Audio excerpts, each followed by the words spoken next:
아파도 공허하지 않는 것을 예수 안에 난 만족함이라.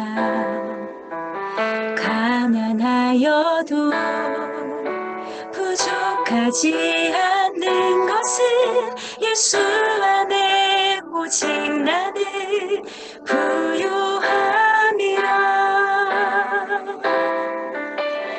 고난 중에도 견뎌낼 수 있는 것은 주의 괴 믿기 때문이라.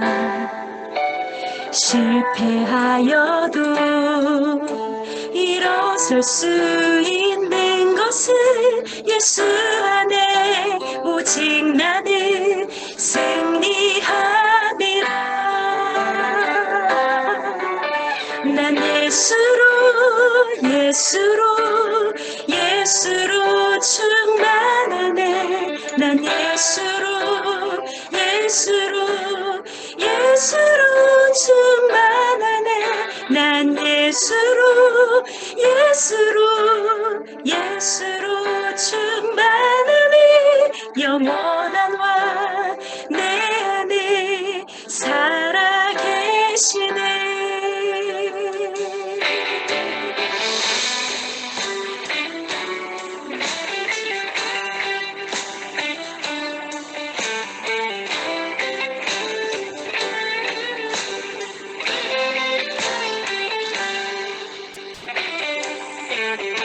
내 몸이 약해도 낙심하지 않는 것은 예수 안에 난 완전함이라. 화려한 세상 부럽지 않은 것은 난 예수로 충만함이라. 난 예수로 충만하네. 세상 모든 것들도 부럽지 않네. 난 예수로 충만하네. 영원한 왕 내 안에 살아계시네. 난 예수로 충만하네.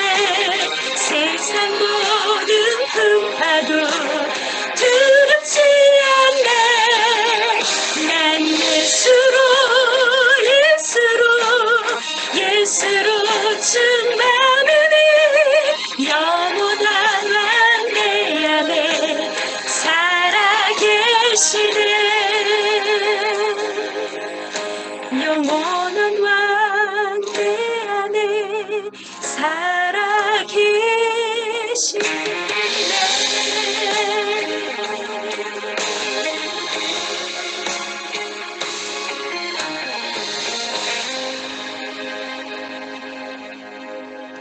감사합니다. 아멘. 오늘도 신금을 올려주시니 감사합니다.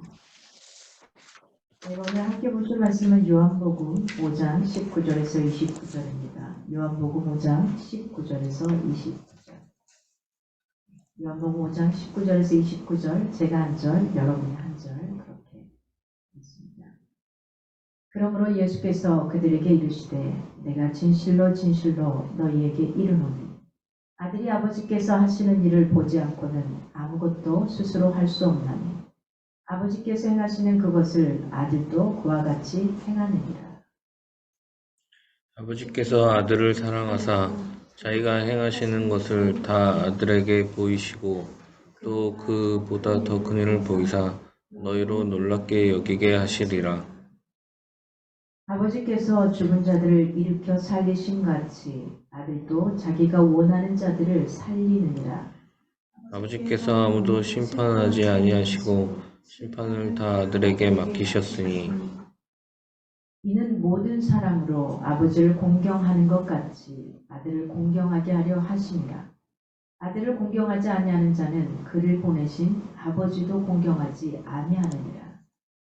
내가 진실로 진실로 너희에게 이르노니 내 말을 듣고 또 나 보내신 이를 믿는 자는 영생을 얻었고 심판에 이르지 아니하나니 사망에서 생명으로 옮겼느니라. 진실로 진실로 너희에게 이르노니 죽은 자들이 하나님의 아들의 음성을 들을 때가 오나니 곧 이때라. 듣는 자는 살아나리라. 아버지께서 자기 속에 생명이 있음 같이 아들에게도 생명을 주어 그 속에 있게 하셨고 또 인자됨으로 말미암아 심판하는 고난을 주셨느니라. 이를 놀랍게 여기지 말라. 무덤 속에 있는 자가 다 그의 음성을 들을 때가 오나니 그렇죠? 선한 일을 행한 한 자는 생명의 부활로 악한 일을 행한 자는 심판의 부활로 나오리라. 아멘. 아멘. 여러분 투자 많이 좋아하시죠? 최고의 투자라는 제목으로 오늘 함께하고자 합니다. 최고의 투자. 어떤 투자를 하고 계십니까? 최고의 투자는 어떤 걸까요? 어디에 넣었더니 몇 배가 뛰었더라. 이것도 굉장히 좋은 투자일 겁니다. 요즘 사람들은 투자에 굉장히 관심이 많습니다. 오늘 뉴스의 신문의 헤드라인도 그거더라고요. 서울의 아파트들 급락. 이때 돈 있는 사람들은 사겠죠. 돈 있는 사람들은 빨리 사놓고 이제 나중에 좀 올라가면 이제 그때 또 이렇게 이득을 얻을 텐데 다른 지역은 뭐 급락 그건 아닌데 서울에 있는 것도 뭐 29% 이렇게 마이너스로 또 떨어지더라고요. 이런 현상들이 벌어집니다. 최고의 투자는 어떻게 하는 게 가장 큰 투자일까 하는 겁니다. 오늘 이 본문은 사역의 기준 그리고 핵심적인 내용 이걸 어떻게 해서 이런 사역의 기준을 가지고 근거를 제시하고 있습니다. 이런 부분입니다. 19절 보니까 그러므로 예수께서 저희에게 이르시되 라는 표현을 하셔요.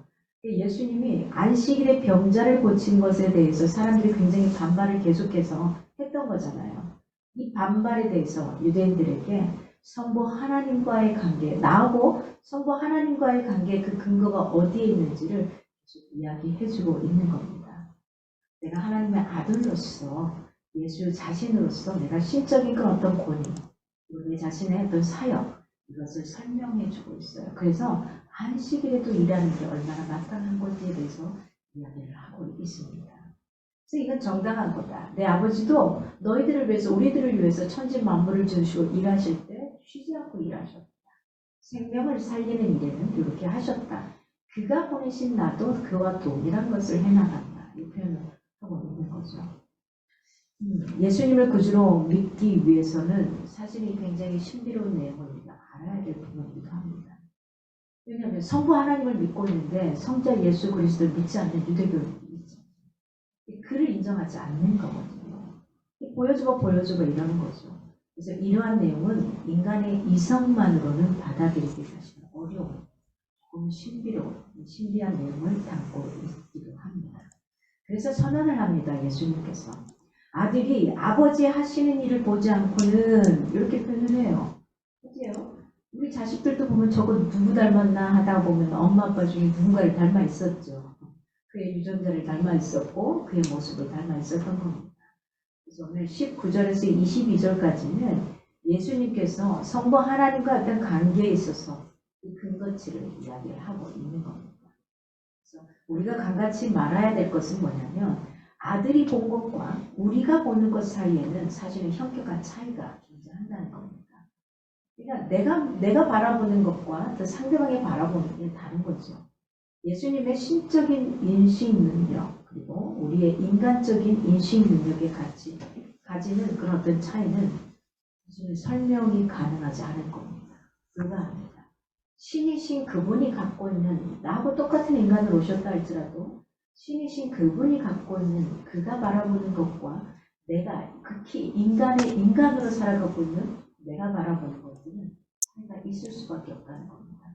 그래서 우리가 그런 말들 많이 해요. 부부간에도 가장 큰 문제는 뭐냐? 그 문제를 해결하는 건 뭐냐? 결국은 둘의 차이를 인정하는 것에서 들어가는 거예요. 그러니까 틀린 게 아닌 거죠. 그렇게 살아왔기 때문에 다른 겁니다. 다름을 인정하는 그래서 우리는 차이날 수밖에 없구나는 이 인정함을 봐야만 된다는 거예요. 신령한 사람들만 신령한 일들에 사실은 분별이 가능합니다. 그러니 인간인 우리가 하나님의 그 헤아림을 헤아린다는 것은 굉장히 어려운 거죠. 아버지께서 아들을 사랑하사 20절에 보니까 이렇게 표현해요. 아버지께서 아들을 사랑하사. 왜 이 본문은 성부 하나님께서 스스로 행하시는 일들을 아들에게 다 보이시는지 그 이유를 설명하십니다. 우리가 신약을 쭉 보다가 보면은 우리 이런 부분 많이 보셨어요. 항상 예수님께서 중요한 일을 행하실 때에 한적한 곳으로 떠나서 하나님께 기도하는 것을 볼 수 있습니다. 그가 신이기 때문에 아버지가 말씀하시는 걸 그대로 행할 수 있었지만 그대로 행함이 아니라 어떻게 하시는 거죠? 아버지께 다시 기도하고 묻고 그 생각대로 행하셨던 거예요. 그러니까 그가 한번 말했으면 끝난 것이 아니라 다시 묻고 다시 행하는 겁니다. 내 생각의 힘을, 내 몸의 힘을 다 빼는 거죠. 아버지께서 아들을 사랑하사. 여기에서 우리는 아버지께서 아들을 사랑하시는 것, 여기에서는 두 가지 점을 우리가 좀 주목해 볼 수 있습니다.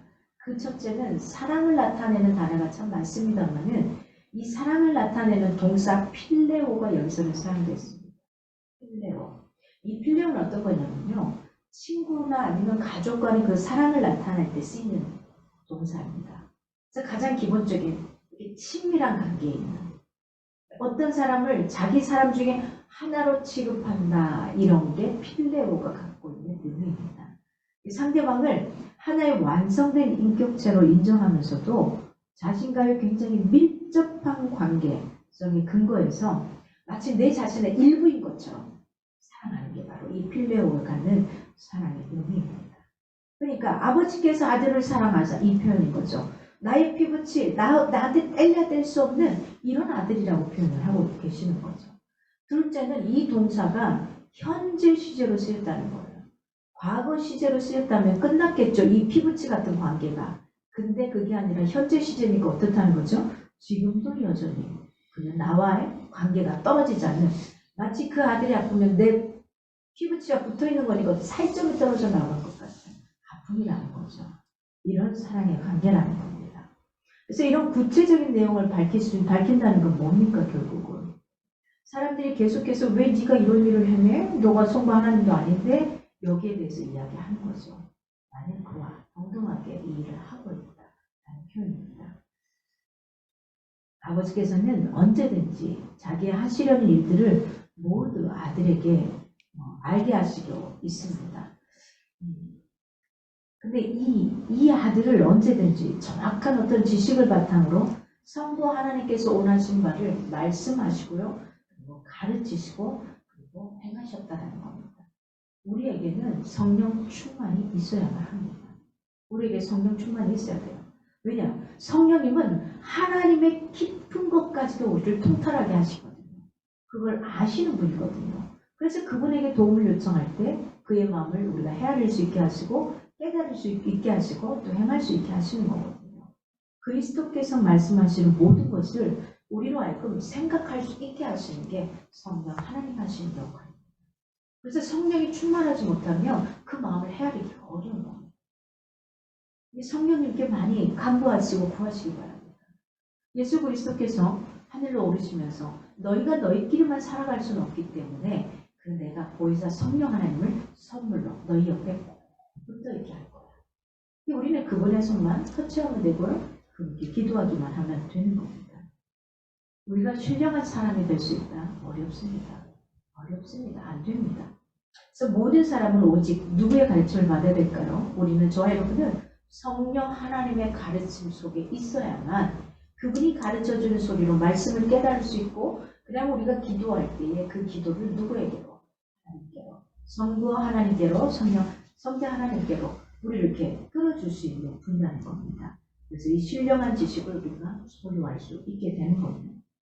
예수님을 믿는 사람들 속에는 사실은 영원한 생명이 있습니다. 저 여러분에게는 영원한 생명이 있어요. 이 생명 가운데 살기 때문에 이 땅에 살아가는 걸 잘 살아가는 겁니다.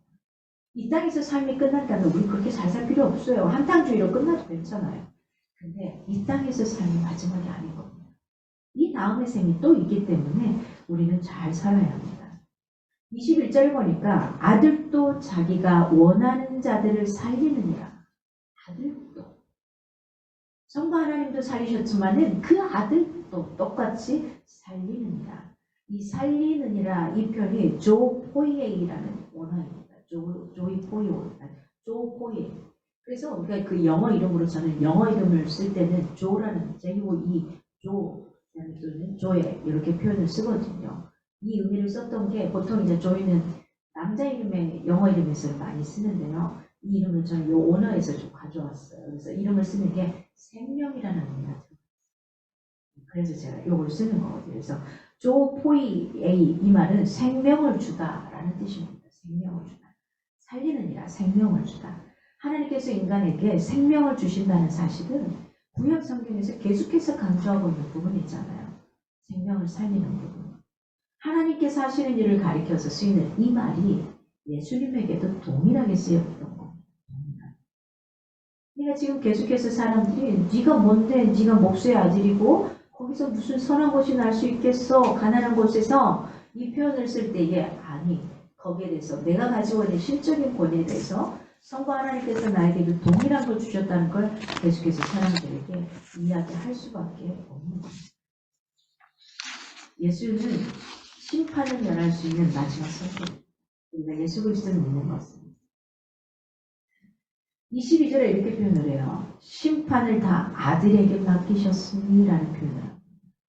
21절에서 하나님과 함께 부활 사역을 행하신다는 사실을 밝혀내요. 그리고 예수께서는 자신의 사역의 기준 방향을 우리에게 선언하십니다. 아버지께서 모든 심판을 아들에게 위임하셨다는 것. 이건 뭡니까? 예수님의 어떤 능력과 권세가 있었다는 것을 우리가 짐작할 수 있는 겁니다.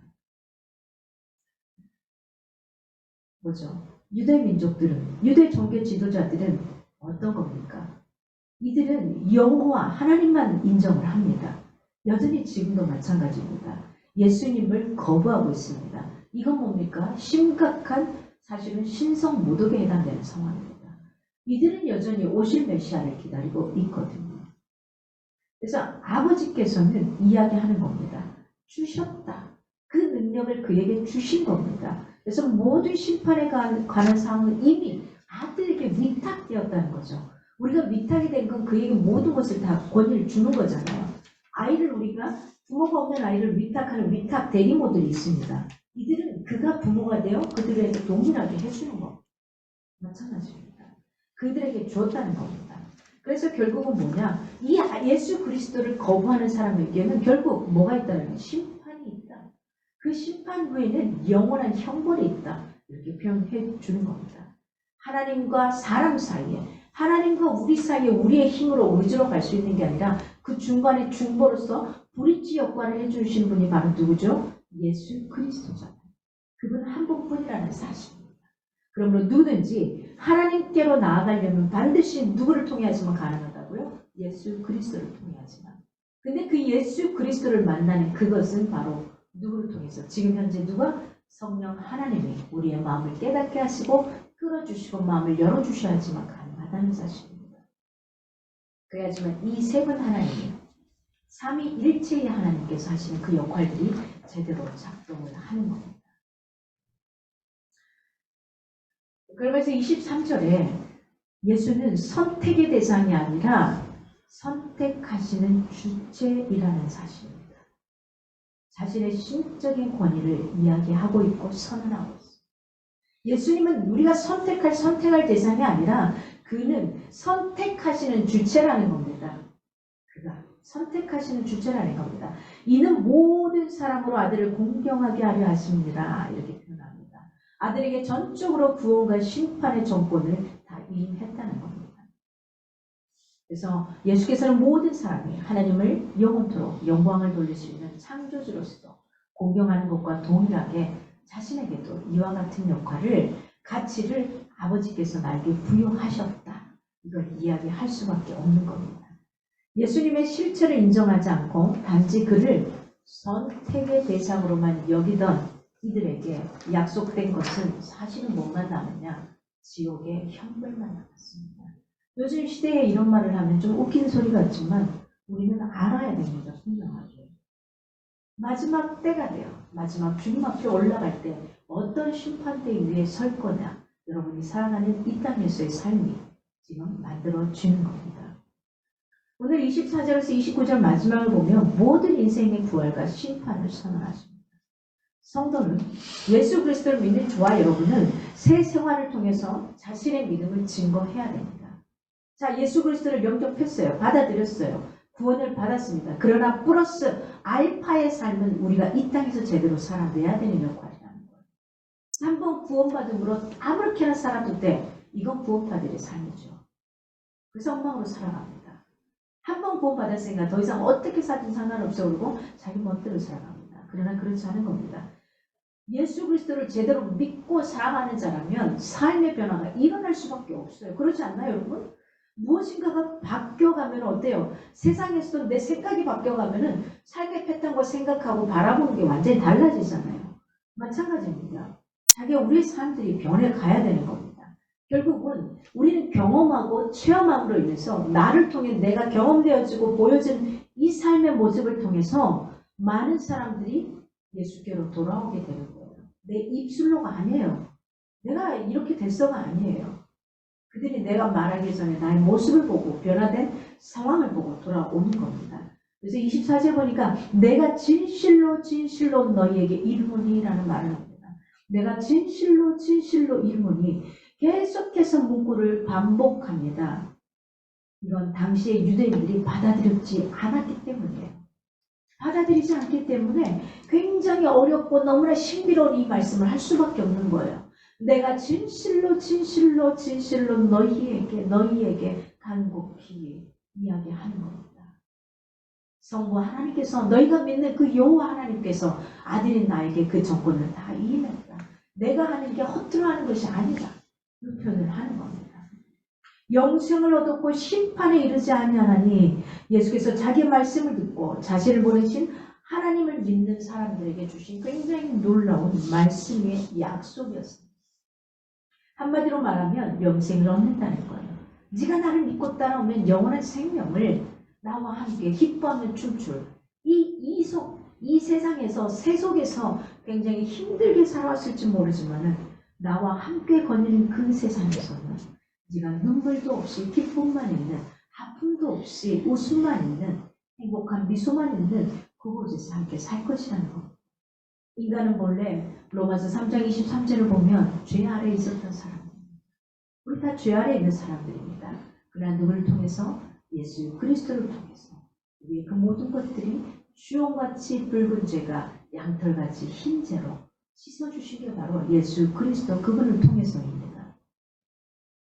이 형벌을 예수님을 통과하지 않고는 예수님을 내 인생에 브릿지로 두지 않고는 예수님을 내 인생의 다리로 두지 않고는 내가 건너갈 인생의 강물에 어떤 그 수단으로 두지 않고서는 영생을 얻을 방법, 형벌을 피할 방법이 없다라는 겁니다. 이걸 오늘 또 다시 요한복음을 통해서 하나님은 말씀하십니다. 그러면서 이렇게 말합니다. 사망에서 생명으로 옮겨줍니다.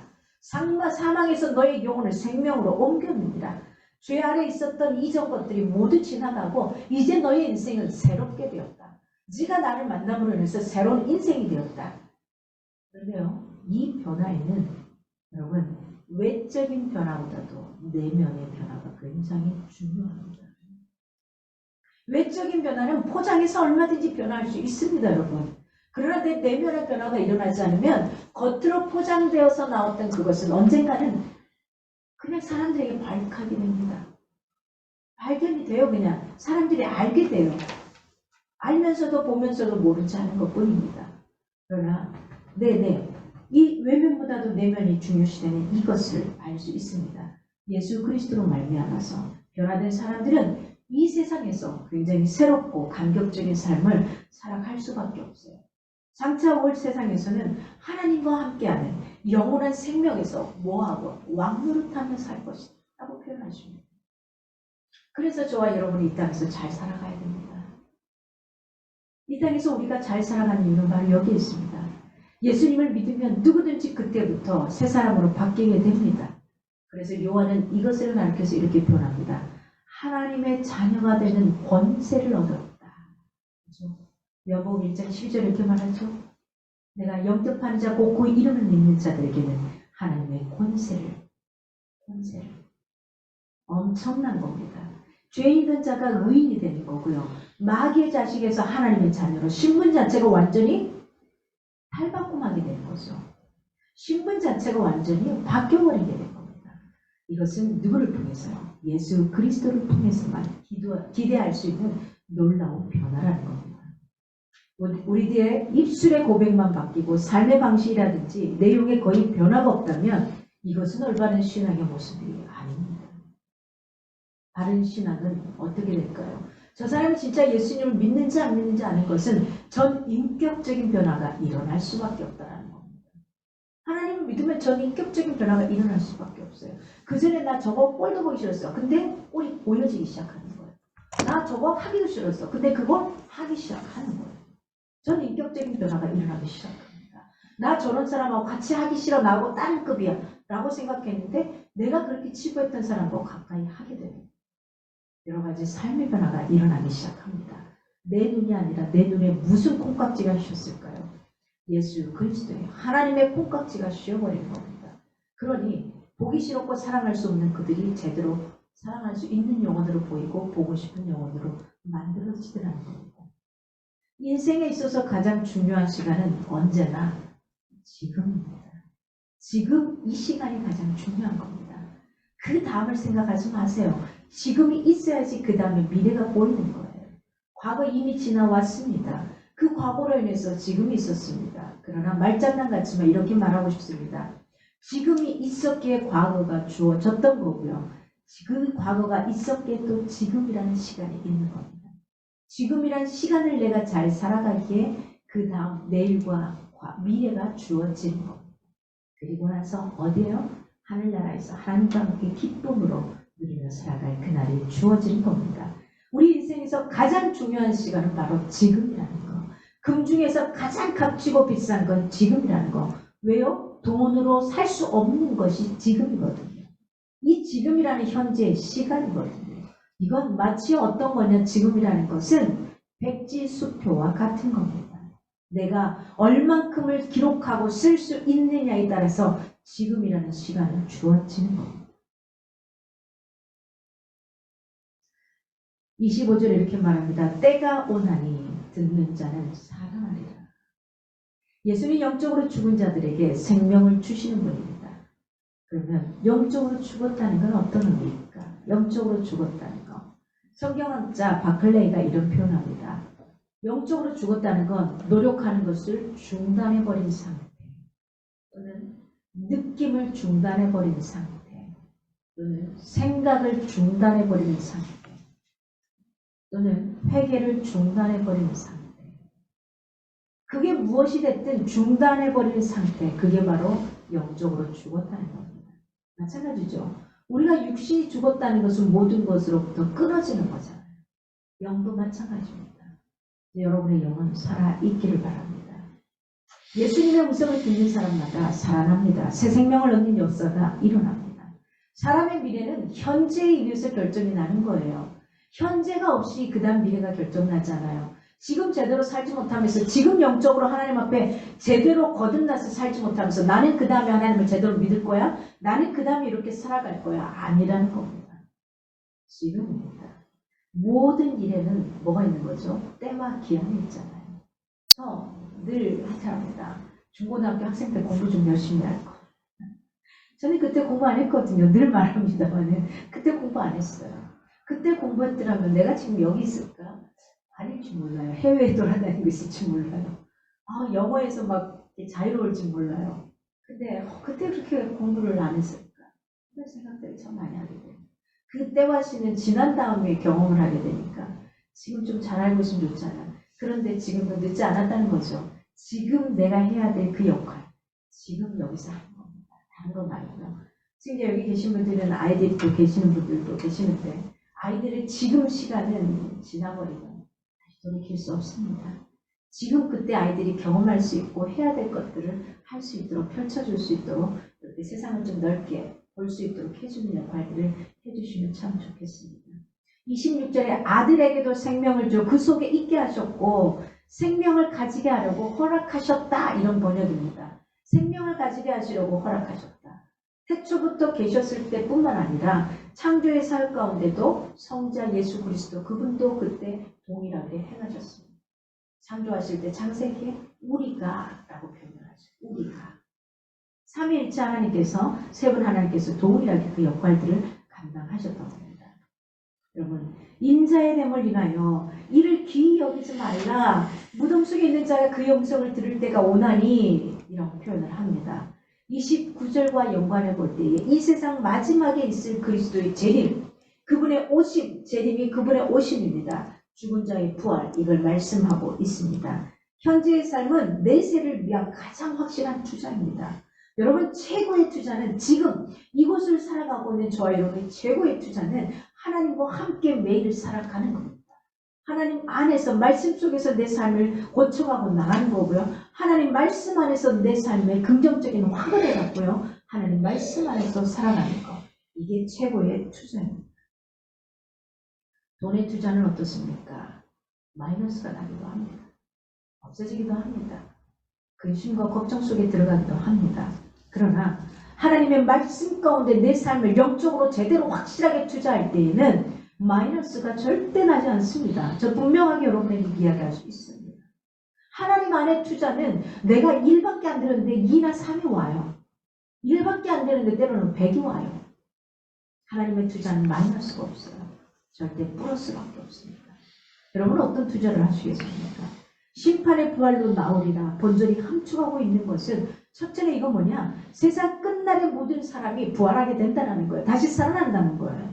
둘째는 그 부활이 두 가지 다른 양상으로 나타나는데 오늘 마지막 절에 보니까 생명의 부활과 심판의 부활로 나타난다는 겁니다. 하나님 앞에 서 있었던 그 사람은 생명의 부활로 다시 태어날 것이고 하나님 앞에 서 있지 못했던 그 교회를 다니든 다니지 않든 상관이 없습니다. 그는 심판의 부활로 누구든지 그 심판대 위에 올라선다는 겁니다. 성도는 어디의 부활에 참여하는 걸까요? 생명의 부활로 참여합니다. 이 여기서 표현하는 선한 일이라는 게 나와요. 선한 일. 우리가 선한 교회입니다. 선한 일. 이 선한이 뭐냐면 우리의 의미입니다. 저희고 선한이라고 했던 것은 굿뉴스, 복음. 복음에서 선한 일 가져온 겁니다. 복음에서 한글로 바꾸자니 선한이라고 표현한 겁니다. 이 선한 일은 하나님의 아들을 믿는 신앙의 기초 위에서 행하는 일체의 모든 일을 선한 일이라고 표현하는 겁니다. 우리가 누굴 막 구제하고 돕고 이게 아니라 내 생각으로 누구 튀리키에 지진 돕는 이게 아니라 하나님께서 나에게 주신 그 간절한 마음으로 주님의 심정으로 그들을 돕는 그거요. 그게 바로 선한 일인 겁니다. 예수 그리스도가 나를 끌어주시고 이끌어주시고 불쌍히 여기시고 하는 그 신앙의 바탕 위에서 행하는 그 구제하는 사업들, 이게 선한 일이라는 겁니다. 이 역할을 우리가 해야 된다는 거예요. 세상에서 하는 그냥 불쌍해서 주는 이게 아니라요. 이 믿음이 배제된 선행은 사실은 어떤 것도 인정받지 못하는 겁니다. 반면에 이 세상 자녀들이 참여할 부분은 어떤 겁니까? 심판의 부활에 참여한다는 겁니다. 그들은 어떤 일을 행했기 때문에요. 선한 일이 아니라 악한 일을 행한 겁니다. 그들이 아무리 선행을 하고 좋은 일을 하고 복 없이도 살 사람 같지만 그들 안에 하나님의 없이 예수 그리스도가 없이 하나님의 말씀을 받아들이지 않고 거부한 채 살아간다는 것은 다 어떤 일을 한 거라고요? 악한 일이라고 표현하고 있는 겁니다. 예수 그리스도가 없는 인생들은 모든 행위는 세상 일에서 가치 있는 것이라고 해도 하나님 앞에서는 다 어떤 겁니까? 타 파울라, 원어의 사 파울라라고 표현합니다. 이게 즉 가치가 없고 악하고 또는 썩어질 것들에 불과하다, 이런 의미를 가져가는 겁니다. 이걸 악한 일이라고 표현한 거예요. 나쁜 행위를 해서 악한 일이 아니라 성경에서 이렇게 원어적으로 표현을 하고 있습니다. 하나님께서 인정하시고 연락하시는 선행의 기초와 근거는 예수를 믿는 믿음에 있는 겁니다. 이게 바탕으로 깔리고 그 위에 많은 행위들을 행하시기를 바랍니다. 믿음이 없이는 하나님을 기쁘게 할 수가 없는 겁니다. 투자가들은 전망이 밝고 확실하다는 믿음이 생길 때 투자하잖아요. 그렇죠? 여러분 어디에 투자하시겠습니까? 모든 사람에게 있어서 현재의 삶은 내세를 위한 가장 확실한 투자인데 어떤 이들은 투자를 잘하는 반면 어떤 일은 그렇지 못합니다. 전망이 밝지 못하고 망하게 되는 일들에 자신의 인생 전부를 투자하는 이들이 세상에서는 굉장히 많습니다. 많은 돈을 가지고 이 땅에서 우리가 생각할 때 기부도 하고 많은 것들을 한다고 생각하는 사람들 마지막 예후가 어떻습니까? 좋습니까? 그렇지 않은 거 우리는 분명히 봅니다. 그들이 무엇을 향해 걸어가는지 분명히 볼 수 있고 합니다. 많은 빌딩을 쌓고 나가지만 그들이 선한 일이 아닌 예수 그리스도가 아닌 세상적인 세속적인 악한 일을 할 경우에 아무리 인간의 눈으로 봤을 때 선한 일을 하는 것 같지만 그들의 삶은 전망은 밝지가 않습니다. 그들이 이 땅을 떠났을 때 그 재산을 듣고 피 터지게 싸우는 가족들을 보는 것도 만만치 않습니다. 여러분, 전망이 밝지 못하고 망하게 되어 있는 일에 자신의 인생을 투자하는 이런 어리석은 인생들을 살아가시겠습니까? 예수를 거부하는 사람들은 하나도 예외 없이 모두 여기에 속하는 겁니다. 아무리 발버둥 치고 좋은 일을 한다 해도 그들은 하나님이 없는 악한 일을 하고 있는 겁니다. 지혜가 있는 사람은 많은 사람이 몰리는 곳에 투자하지 않습니다. 인생의 자원들을 가장 효과적으로 잘 쓰는 방법은 누구에게 투자하는 겁니까? 최고의 투자는 어디에 있는 겁니까? 바로 예수 그리스도에게 투자하는 겁니다. 세상에 투자하는 사람은 세상을 떠날 때에 빈손으로 가게 되어 있습니다. 예수에게 투자한 이들은 영원한 상급을 가득 받게 되고 그 안에서 살아가는 겁니다. 이 땅에서 많이 싸우려고 노력하지 마십시오. 사랑하는 여러분, 이 세상에는 인생을 근시한 쪽으로 보고 이 세상 것만을 추구하며 사는 이들이 허다합니다. 이들에게는 확실하게 보장된 미래가 없습니다. 그들이 갈 때에 아무것도 없이 가잖아요. 옷도 자기 마음대로 입고 가지 못해요. 그저 누구나 주는 돈의 값어치만 나는 거지 허름한 수의복 하나 입고 가요. 그걸로 인생이 끝이에요. 아무것도 들고 가지 못합니다. 우리에게 좀 더 멀리 보이는 지혜가 필요합니다. 우리의 인생 자원들이 내세기를 위한 준비, 곧 하나님의 뜻을 쫓는 일에 온전히 사용되지 못한다면 아무리 열심히 살고 또 최선을 다할지라도 모든 수고가 헛되다는 겁니다. 우리는 우리의 인생의 자원들을 누구에게요? 확실한 투자처인 예수 그리스도에게요. 우리가 투자할 수 있길 바랍니다. 그래서 지금을 살아갈 때 미래의 밝은 소망이 있는 삶을 저와 여러분이 살아갈 수 있기를